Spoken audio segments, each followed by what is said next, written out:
1 munota. 4102003. Tupaski.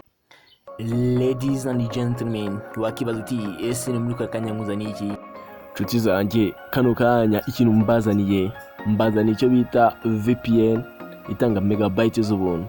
Bidatinze reka byo kuri Play Store hanyuma mbereke uburyo application imeze. Yes, bidatinze uraza hano muri search urangiza ujye gusacinga application.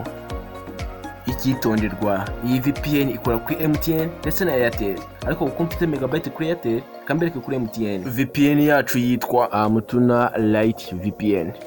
Kimara kuryandika neza urahita ukanda search. Ugikanda search application yacu dore ngiyi uko imeze. Sasa ukibona urayikandaho. Sasa ngiye urayibona neza application yanjye yabaye installed. Yes, ngiye nshobora gukanda open. Bivuze ko iri muri telefone yanjye dore application dore ngiyi. Ndayikandaho baca kuba nayitaringamo. Nyinjiramo application yacu irafunguka imeze gutya. Ahantu ngiye guta nkanda ndakana hano handitse OK. Nyakanda ndatangira kuri poto imeze gutya. Yes, first of all ngiye kubanza checking neza ikire kuri sim card ya MTN. And then bashe kuba nabona free internet. Yes, murabona ko yari kuri Airtel. Ngiye guta mfungura MTN, data mitindikira kuri MTN. Yes, murabona neza MTN ya kabiri. Data zimutse zagiye kuri sim card ya MTN. Ikintu ngiye gushaka save hanyuma mbashe kuba nayemezaho neza.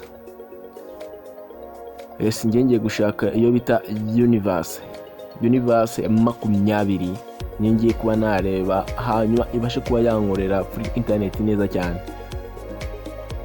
Kimara kuyemezamo urahita ukana hano handitse stop, hano handitse start, nihiyandikamo stop bura byabaye connected. Yes, hano baraguha ama ads agiye atandukanye gusa nakuyitaho. Urahita ukanda ku itushe ryo hagati hanyuma uhita uvamo neza cyane.